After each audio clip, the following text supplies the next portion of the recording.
Doon muna tayo sa reality ng buhay.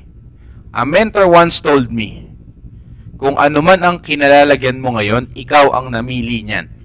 For example, plus size ka ngayon, yung tipong overweight ka, yung bayad mo sa tricycle, 2. Sa totoo lang, ikaw namili niyan. So kung bata ka, kasalanan ng parents yan. Kasi parenting yan eh. Unless meron kang health issue. Okay? Kung ikaw yung namili, lagi ka nasasaktan, napupunta ka sa maling tao, katulad nung admin namin.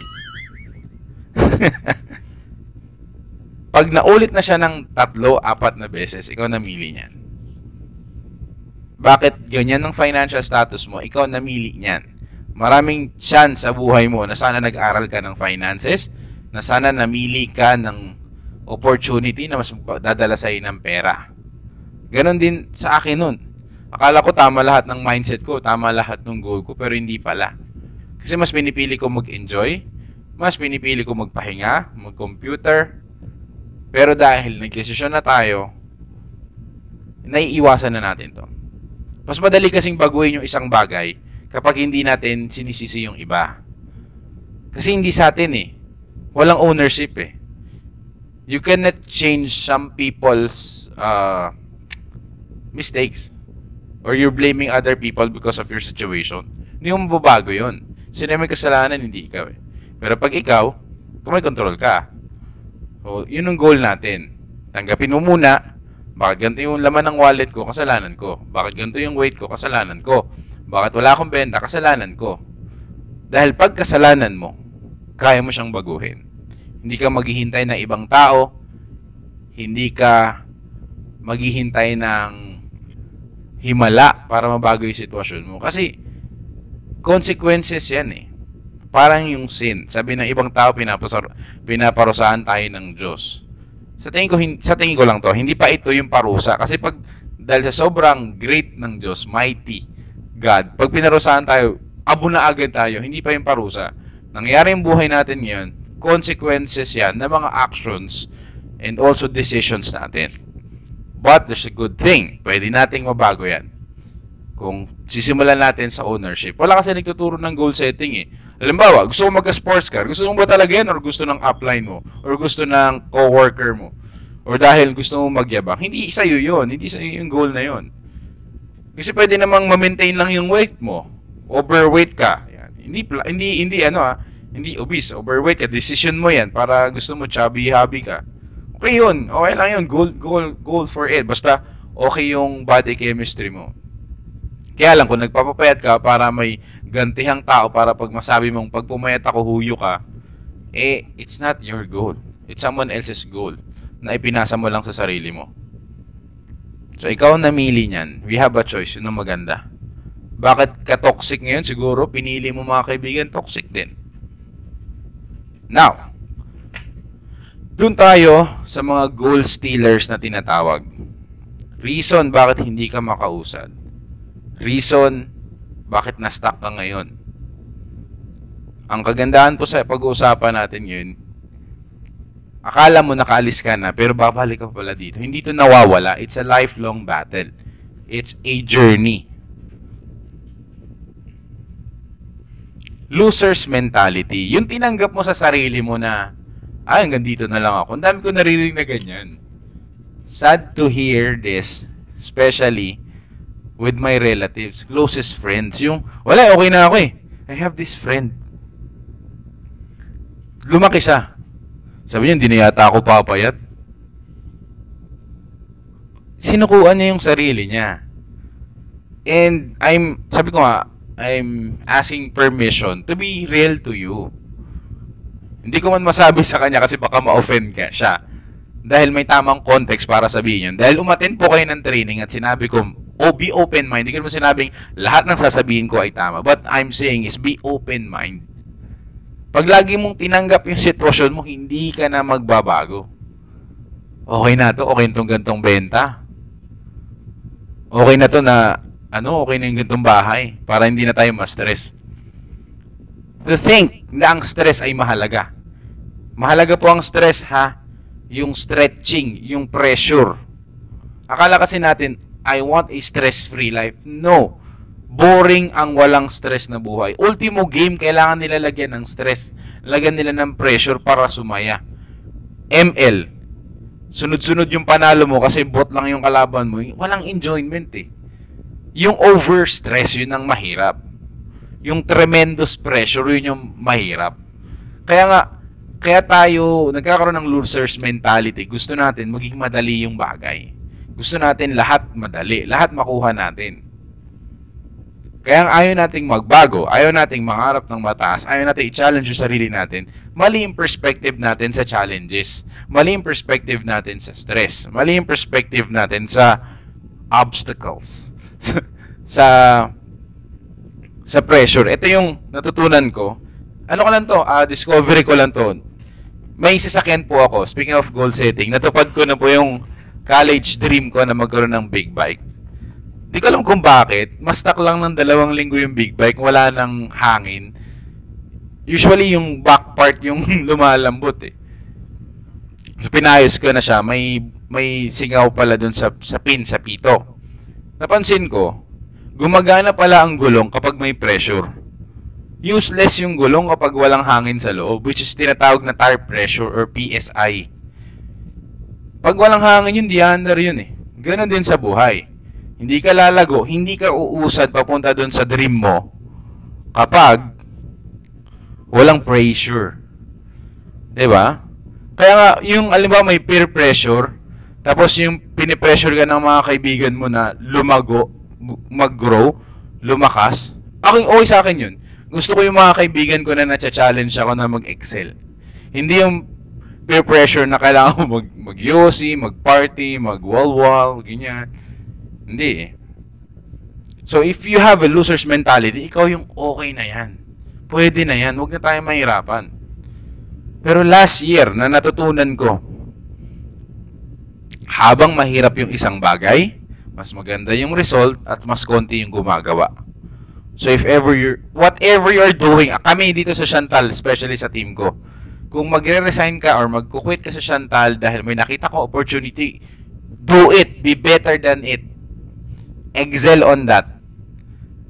Pero kung wala kang mapili at nandito ka, please, maniwala ka na matutupad yung sarili mo at kailangan mo nang tanggalin sa vocabulary mo ang pagiging talunan. Panalo ka na. To start with, alam nyo na yan. Diba? Sa daming sperm cell, nag-meet yung egg cell tsaka sperm cell, nabuhay ka, ikaw yung winner, champion ka.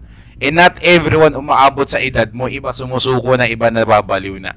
So every day you are waking up, fighting for your dream, waking up, sailing, attending training, you're already a winner.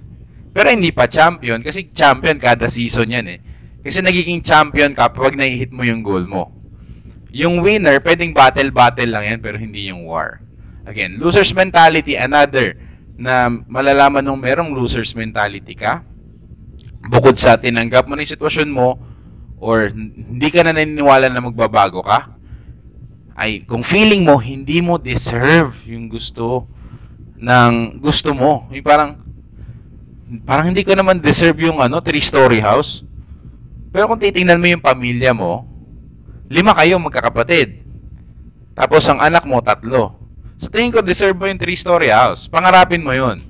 Pero kung mag-isa ka lang, 2 lang kayo mag-asawa, tapos ang laki ng bahay mo, sa tingin ko, ang hirap i-deserve sa'yo yun. Pero kung gusto mo talaga yun, sa tingin kong deserve mo, i-deserve mo yun. Kamang magkakapatid, may game kami. Every month, we have a bonding session. As a panganay, the eldest, I want to set this family culture, kami magkakapatid. Dahil masyadong busy na yung parents ko, ayaw ko na makita ng mga kapatid ko na ganoon din yung magiging future namin. So every time we bond, meron kaming laro sa PlayStation na nagbabanding lang kami. Tanggal stress, walang usapan ng problema sa school, sa bahay, kwentuhan lang. Then after, tsaka kwentuhan. So sa kanila ko naririnig yung deserve. Pag nananalo sila, deserve. Panalo, deserve. Pag talo, deserve. So, ano nga ba yung deserve mo? Para sa akin, babalik ako sa roots natin. Meron tayong Diyos na mayaman, na may promise sa atin. Hindi natin deserve yung pangit na bahay. Hindi natin deserve yung sirang kotse. Hindi natin deserve yung nagko-commute ka araw-araw, nahihirapan, napapagod, laging yamot, laging inis. Hindi yun yung promise sa atin. So, kung hindi nangyayari yun, hindi nagiging totoo yung promise. So, ibig sabihin, hindi natin deserve yung hirap. Pero kung dahil mali desisyon natin, nagiging deserving tayo. Pero dahil umattend ka nga ng training na ito, unti-unti, nalalaman mo na nagiging tama yung sitwasyon mo, nagiging deserving ka tuloy sa goal mo. Okay? Pero isipin nyo nga, daming tao na hindi nila deserve pero nagkakaroon sila. Siguro hindi sila losers mentality. Hindi sila talunan. At hindi po kayo talunan. Okay? Yun ang una. Pangalawa, na reason bakit hindi natutupad yung goal, ito po guilty ako dito. Ayan, pridefulness. Mayabang. And alam nyo po ba, akala ko dati hindi to totoo. Kasi may mga training. Kasi nag-opposite na ngayon dahil ang dami ng information or tinatawag na infodemic pagdating sa mga principles ng success, goal setting. So, whatever floats your boat, yun ang paniwalaan mo. Dati, naniniwala ko na kailangan mo i-verbalize yung goal mo para nagiging positive ka, kwento mo sa ibang tao. Pero napansin ko ngayon na yung isang turo na kapag lagi mo sinasabi yung steps mo, yung future plans mo sa ibang tao, hindi na siya natutupad. Someday magiging ganito ako, someday makakabenta akong ganito, pinapost mo siya. Para sa akin lang hindi siya nagmamaterialize. Kasi una, dinideclare mo na eh. Parang sinicelebrate mo na hindi pa nangyayari. Unless, tahimik ka lang, i-workout mo siya, sulat mo sa papel. Ako po, napakadami kong papel sa bahay. Dahil lahat nakasulat, kailangan yung mga goals ko eh. Kasi yun yung nagpapasaya ng buhay, goals eh. Yung ang kwento ko ng kwento, hindi ito, meron akong patahian, ngayon, meron akong ganitong plano, mag-sell ako ng course. Habang kinukwento ko siya, lumalayo ako dun sa goal ko. Parang tinatamad ako, parang feeling ko na fulfill na. And it's also biblical. Na anything na sinabi sa atin, natupad na siya. Nag-grant na tayo ng mundo. Kaya nga, iwas tayo sa pagiging mayabang. Kaya minsan, yung mga tao na kwento ng kwento, wala ring kwenta. Kasi nga, puro yabang sila eh. Puro big ka sila eh. And it takes one to know one. Kasi ganun ako eh. Okay? That's why, recently, yan, sa mga post ko sa Facebook, hindi na talaga ako, someday, ganyan, magiging ganyan ako. Babawi ako. Magiging ganito yung sale ko. Noong mga bata-bata ako, ganun eh. Pero ngayon, hindi na. I keep it, hindi naman secret. I keep it simple. Kung ano lang kaya kong gawin, gagawin ko. Focus ako. And also, kapag naging mayabang ka kasi, alam mo yun, yung ibang tao, hindi magiging masaya sa success mo. Kasi lalo ka lang magiging mayabang eh. Dream stealer yan. Goal stealer yan. Kung kilala nyo si Mayweather, tsaka si Manny Pacquiao, sobrang yabang ni Mayweather. Kaya hindi siya sineselebrate ng tao. Pridefulness eh. Though siya yung another pound for pound king din, pero wala siyang talo, yun ang pinuprove niya. Pero sino nga ba ang babanggitin kapag GOAT, greatest of all time pagdating sa boxing? Dalawa, Muhammad Ali during those season 70s, 60s, 80s, si Pacquiao ngayong season natin. So whenever we feel proud, siguro if you're watching this or listening to this, bawasan natin yung pagpo-post ng mga I will become a billionaire, I will become a multi-millionaire. Para saan? Para saan? Bakit mo sasabihin? Kasi Sir Luel, hindi naman siya nagaganon eh. Yung mga mentors natin, hindi naman nagaganon. Hindi naman sinasabi ni Elon Musk na magiging richest man ako. Siguro makapunta sa moon. Yan, kasi marketing yun.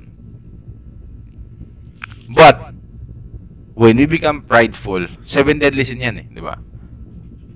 Pridefulness. Iwas po tayo doon.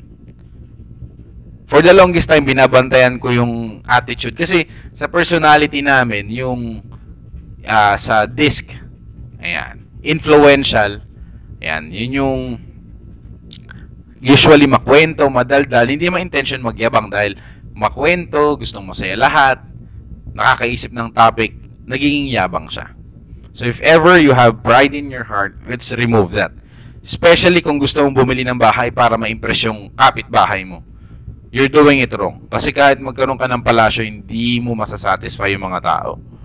Kasi sa totoo lang wala silang pakialam sa atin. May sarili silang buhay. Focus lang tayo sa atin sa nagpapasaya sa pamilya natin. Another goal stealer is laziness. Napaka basic nito. Dito sa Pilipinas, meron tayong term na one tamad. Ayan. Meron ngang kumakalat na quote, 'di ba? Work smart. Ayan. Tama naman yung work smart, kaya lang lahat ng mga successful na taos, grabing sipag nila. Hindi mo dahil matalino lang sila, pinagsama nila yung sipag tsaka talino. Dito sa Chantal, ganun din. Kailangan masipag ka tsaka matalino. Kaya hindi pwede yung sabaw ka din, wala kang alam sa ads, wala kang motivation, wala kang diskarte, wala kang strategy. Masipag ka lang, ads ka lang na ads, di kumatin ng training, may pera ka, ads ka lang na ads, di ka nag-aaral. Kasi yung laziness, hindi naman puro action eh. Kailangan din ng diskarte yan eh. Di ba ang kapaliktaran ng laziness is industriousness? Ang industriousness, kailangan matalino ka rin kasi may industry dun eh. Kailangan gumalaw ng isang industriya, hindi lang siya sipag lang eh. Galing din siya eh. So if ever, paano malaman ba ang isang tao ay tamad? Hindi naman siya actually yung 24 hours a day kang nagtatrabaho. Hindi siya pagiging masipag eh. Obsession yan eh. Delikado din yun eh. Yung grabing obsession. Yung pwede namang saktong trabaho lang. Pero sinasamahan mo ng diskarte, makakarating ka sa goals mo. Pero iba pa rin kapag may extra effort ka. Kasi to become extraordinary, what you need to do is to add a little extra. Lahat tayo kasi ordinary. Lahat tayo ordinaryo. Para maging extraordinaryo tayo, lagyan natin ng extra. Extra skills, extra effort, extra time, extra kindness, extra strategy, extra generosity. Lagi tayo may pasobra. Lagi tayo may icing on the cake. Let's not be lazy. Pwede siguro mag-lazy once a day in a week. Hindi naman pwedeng lahat puro kasipag eh. Kasi kahit plancha na ang goal ay mag-init, nag-overheat. Kailangan din natin ng pahinga. Pero kung hindi pa nagsisimula yung laban, pagod ka na, may problema sa'yo. Okay? Pero kung may health condition ka ngayon, hindi mo reason para humataw ngayon. Pagaling ka. Kasi hindi naman tayo yung rarara, work hard, work hard, work hard. Kahit may sakit ka, work hard. Pag may sakit nanay mo, work hard. Hindi. Unahin mo yung priority mo, pamilya mo. Hindi po naubos ang opportunity ha. Huwag kayong maniwala, the opportunity only knock once. Wala pong ganun. Paano yung bagong sali? Paano yung nabisi ka lang, di ka nakaasenso? Damot naman ng mundo. Kung nahuhuli ka ngayon, it's never too late to find another opportunity or to do it again. Kaya nga may second chance eh. Sabi nga, if a door of opportunity closes, knock. Kasi ganoon naman ng pinto eh. Pag kumatok, kabubukas yun. Iba kasi, kapag nagsarado na yung pinto, uwi na, pahinga na, wala na, GG na. Huwag pa tayo maging tamad. Pwede ka mag-work smart. Siguro kapag may savings ka na. Pag may yung goal mo siguro, kumita lang ng 100,000, tapos pag na-hit mo, pahinga ka na. Pwede yun. Pahinga ka na, yun lang yung threshold mo, yun lang yung goal mo eh. Pero kung malaki yung goal mo, tapos tananong kita, paano mo ini-spend yung oras mo? Sa mga lalaki dyan, ayan, mga husband, meron bang husband dito? Type H if you are a husband. Pinakamagaling na motivational speaker, asawa natin. Oo. Ano ginawa mo maghapon? Wala. Kahit marami kang ginawa, wala kang masasabi. Kulang pa rin sa kanya. Oo. Hindi siya, inaasar ko yung mga husband, pero totoo eh. We could do more eh. Kami nga ni Chester eh. Ang dami na namin nagawa eh. Tapos pag nag-uusap kami, parang kulang pa rin sa asawa natin. Pero naisip namin, mayroon pa kami ibubugay. Kasi yun yung extra yung hinahanap natin. Tanongin kita, ako ngayon maghapon, may migraine ako. Ang nagawa ko lang ngayon, mag-repair ng gamit sa bahay. May migraine ako eh. Kaya nga, sabi ko nga, I'm also guilty with this one. Pero pag may migraine ka, tapos hindi mo kayang mag-work, sipagan mo pa, then find ways. Pero tingnan mo ngayon, may migraine ako, may sipon-sipon pa ako eh. Kasi ayoko nung lazy. Sabi nga sa Bible, huwag pakainin ng tamad. Diba? Bible ako ng Bible, no? Kasi yun yung ano ko ngayon eh. To immerse more. Kasi ibang wisdom ng Biblia. Okay? Laziness. Huwag tayong maging lazy. Next natin is, yan, jealousy. Yung bintana. Huwag tayong maging mainggit. Yan. Ito yung nagnanakaw ng goal eh. Ano yung may bagong cellphone, yung ano, yung may cellphone na natutupi. Ayan, yung dalawang screen, yan, dalawa. Ay, gusto ko niyan.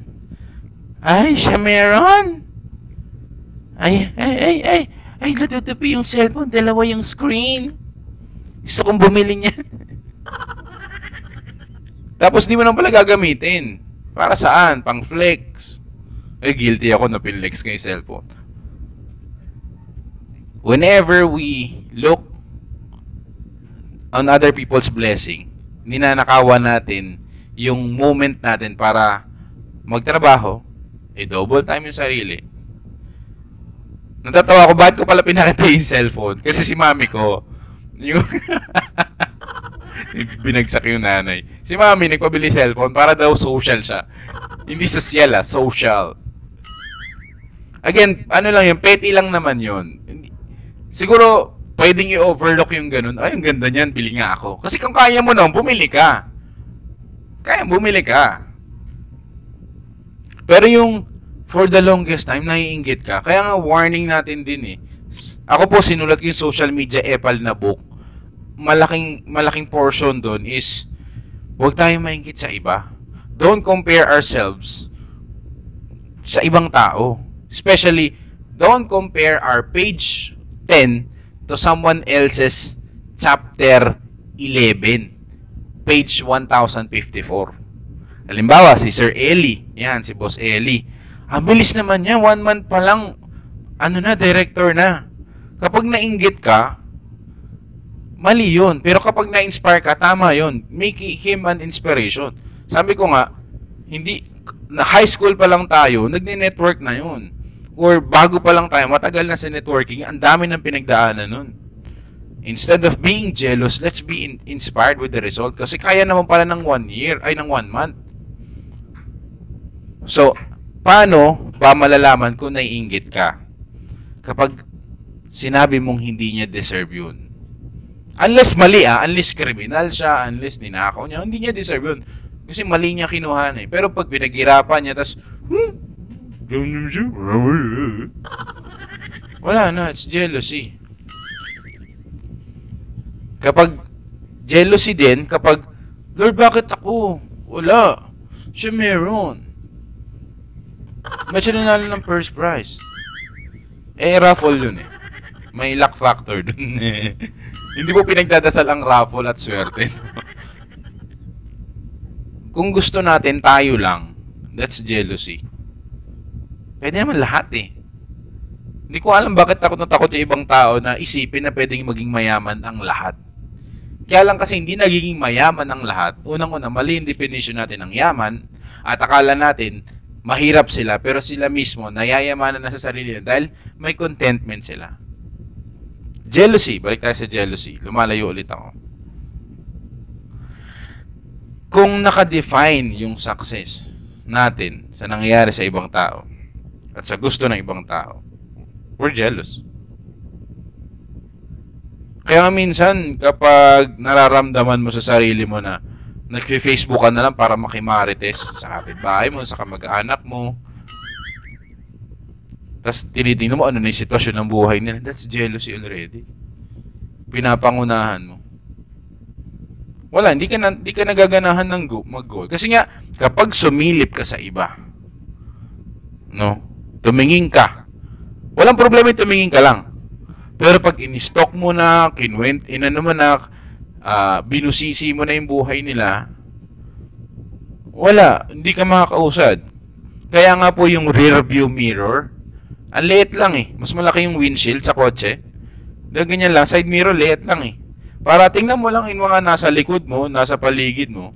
Pero huwag kang mag-focus doon. Ang laki ng future mo eh. Ang laki ng blessing na nasa harap mo. Next. Malaking factor to community. Bakit ka nandyan sa sitwasyon mo ngayon? Mapamahirap, mapamaganda, mapapag-unlad. Because yung mga tao sa paligid mo. May pinapakinggan akong podcast last week. Ay hindi, Sabado lang. Bagay, last week na rin yun. Kung like ka sumasama sa mga bakerist na yan, yung mga magagaling na chef pagdating sa pastries, sa mga cake, samahan mo sila ng 3 years. Sila lang yung papakinggan mo, pinapanood mo, binabasa mo, 3 years straight. Sila lang. Wala na iba. Sila lang. After 4 years. Guys, marunong ka na mag-bake. Hindi man kasing galing nila, pero marunong ka na. May alam ka na. Pag may nagkwentuhan na tungkol dun sa topic na yun, may idea ka na. 3 years straight. Anong purpose ng flour? Anong difference ng mga milk? Ganyan. Ang dami-daming milk, ano? Para saan yung yeast? May idea ka na. Anong tamang temperature pag ganito yung gusto mong i-bake? Paano maging floppy? Alam mo na. Pero pag sumama ka sa nagre-reklamo, panay-inom, toxic, marites, 1 year lang. 1 year, bilisan lang natin, 1 year lang, ganun ka na din. Bukang bibig mo na rin yung kahirapan ng buhay, pagsisisi sa gobyerno, galit sa lahi mo, bakit sila mahirap. Community. Kami po thankful. We're thankful nung napasama po kami sa management team, sa mga top earners. Ano yung usapan? Paano mag-invest? Paano ipunin yung pera para makapag-scale up ka? Paano bumili ng second hand na kotse kasi cash mo bibilin. Hindi ka maghuhulog sa bangko. Yung panghulog mo, gawin mong ads budget para makabili ka ng brand new na cash. Sa magandang tumira. Sa magandang magbakasyon. Paano magpatawad sa nakit sa'yo? Paano kalimutan yung nangutang sa'yo? Community eh. Inabot ako ng 30 minutes with this topic lang. Pero kasi nga, kahit wala ka na sigurong malalaking goal, magiging masaya ka kung naayos natin yung mga goal stealers na to. Pinakamadali dito community.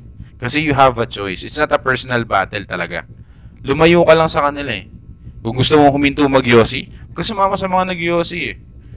Unti-unti maiiwasan mo yan. Gusto mong umiwas sa mga chismis? Meron akong chismis.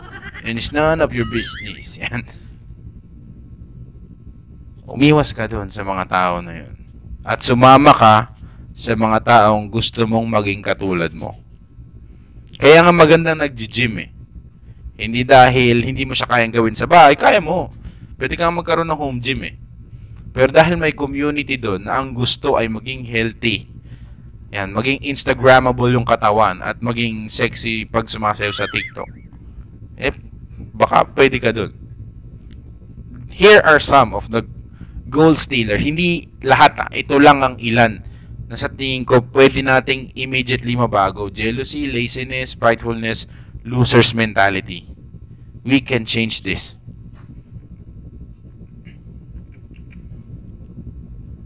Balikan natin yung sinabi ko kanina.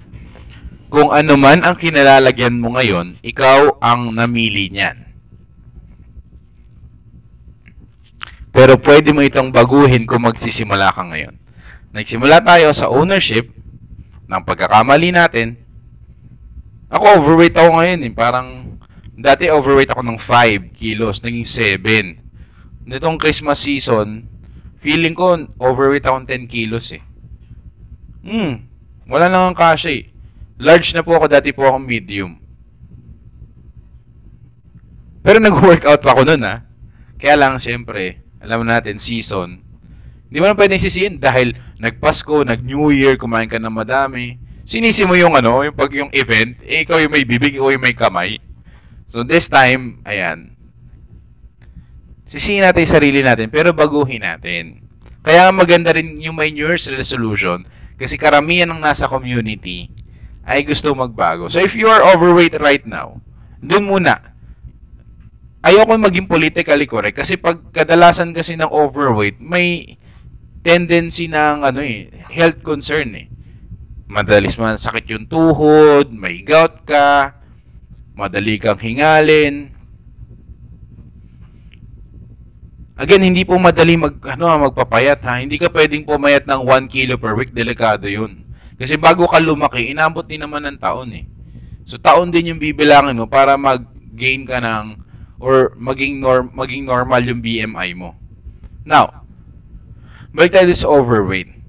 When we blame ourselves, okay, when we take ownership na lang, na kaya ko itong baguhin, siguro 1 year span, 2 year span.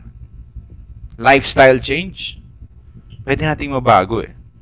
Sa finances naman, madali lang malaman kung kung anong kinalalagyan mo ngayon financially. Una, may utang ka, check score mo yan. Pag may utang ka, mapapiso yan, mapa 1 million yan, may concern din pagdating sa finances mo. Unless yung utang mo, pangbayad ng assets. Yan, nire-reinvest mo yung pera. For example, umutang ka sa bangko para magkaroon ng bahay. Doesn't include yung ganung problema. Pero nang utang ka kasi may bayarin kang cellphone, bayarin kang bahay, may problema ka sa loan app, yun. Hindi kasalanan ng loan app kung malaki sila magpatubo, dapat alam mo. Sa food. Nagpa-invest ka, nalugi ka ng malaki, kasalanan mo yun. Hindi kasalanan ng stock market yun. Hindi kasalanan ng cryptocurrency yun. Hindi mo inaral eh. Pero, ano yung pero? Mababago natin yung sitwasyon natin. Mababago yan. Kung sisimulan natin ngayon. Hindi bukas, hindi sa 2024. Nakalipas na yung 5 taon, ay 5 araw. Ano na nabago? Okay?